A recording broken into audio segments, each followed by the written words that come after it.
Voilà. Et donc maintenant, on va créer la dernière méthode, celle qui permet d'afficher le contenu de mon ensemble. Voilà. Je vous propose def to str de self, il n'y a pas besoin de paramètres. Donc, on va créer une chaîne de caractères qu'on va enrichir au fur et à mesure du parcours de l'ensemble. Donc, on va l'appeler texte, la chaîne de caractères vide.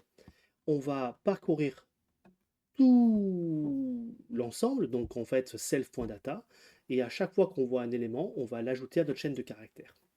Donc initialement, on peut dire que notre chaîne de caractères va commencer avec un E majuscule, un E majuscule et une accolade, voilà. Ensuite, on va coller les éléments séparés par des points-virgules. Donc, on parcourt for i in range n, sachant que n, c'est la longueur de mon tableau, c'est le nombre d'éléments.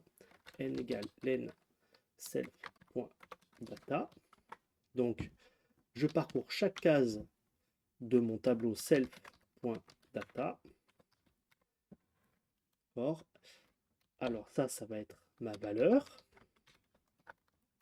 Et qu'est-ce que je fais avec ces valeurs-là? Je vais les ajouter à la chaîne de caractères. Texte plus égal. Donc j'ajoute à texte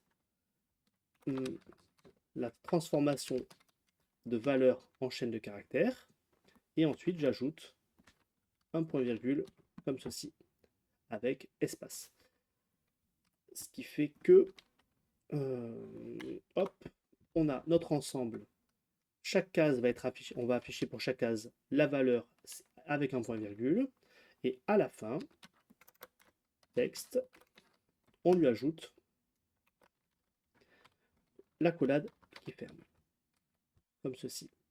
Alors, quand on va l'afficher, voilà, donc je vais l'afficher, je vais mettre ici. Donc, on va ajouter quelques éléments. On va ajouter 0, 10, 20, 30. Et on va afficher donc e0.toStr avant.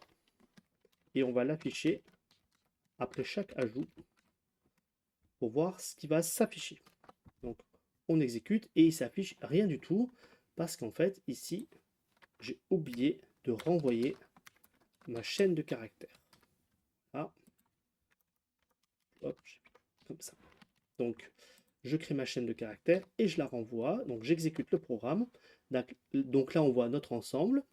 Et en fait, il y a un tout petit problème. Donc, ça s'est bien passé, hein, le remplissage. Voilà, on rajoute une valeur point-virgule, une valeur point-virgule. Et la dernière valeur, ça me rajoute 1, 2, 3 caractères en trop que j'aimerais supprimer. Alors, en fait, c'est à ce niveau-là. C'est ici que j'aimerais supprimer les 3 derniers caractères avant d'ajouter l'accolade. Pour cela, ce que je vous propose, c'est ici de faire l'addition à la main, comme ça. Donc en fait, texte, c'est texte plus l'accolade. Mais au lieu de prendre texte en entier, on va prendre que les premiers éléments de texte et en supprimant le dernier, l'avant-dernier et l'avant-avant-dernier caractère.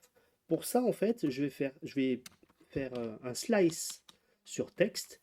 Donc texte crochet et je prends tous les caractères de 0 jusqu'au dernier exclu. Le dernier exclu, c'est -1, le dernier élément d'un tableau. Donc comme c'est -1 exclu, ça m'enlève le dernier caractère de ma chaîne. Si je mets -2, ça m'enlève les 2 derniers caractères. Et si je mets -3, ça m'enlève les 3 derniers caractères.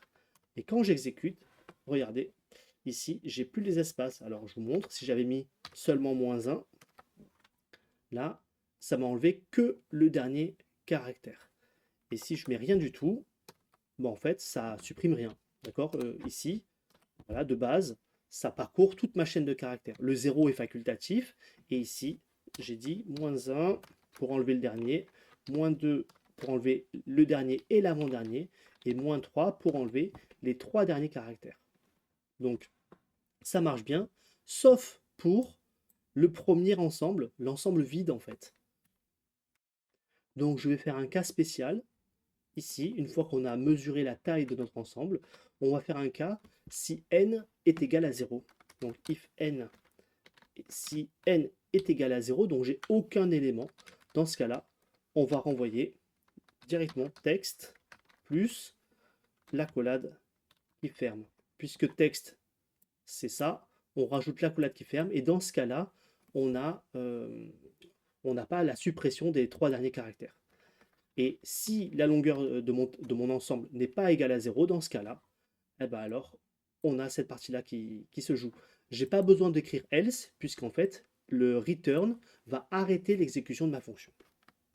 Donc j'exécute, et on voit que pour un ensemble de taille nulle, on a bien E tout vide, et sinon pour le reste, ça se passe plutôt bien. Donc si je veux finir sur des tests, ici sur des assertions, parce que là j'ai commencé à faire mes tests avec des assertions, donc je reste. Donc ce que je voudrais, c'est que, non, c'est pas ici l'assertion, voilà. Ce que j'aimerais, c'est que E0 to str, quand on a un ensemble vide, ce qui est le cas ici, hein, quand on a un ensemble vide, j'aimerais que ce soit égal à la chaîne de caractères E accolade accolade. J'exécute et on voit que il n'y a pas d'interruption, donc le code est correct. Et on va faire la même chose pour les 3 lignes. Voilà, j'ai tapé très vite, on exécute. Voilà, on voit qu'il n'y a aucun problème, les assertions sont correctes, et on peut même s'amuser à tester la suppression. Regardez, si je fais E0, supprime, et on va supprimer par exemple l'élément 20, on peut regarder à quoi ressemble l'affichage.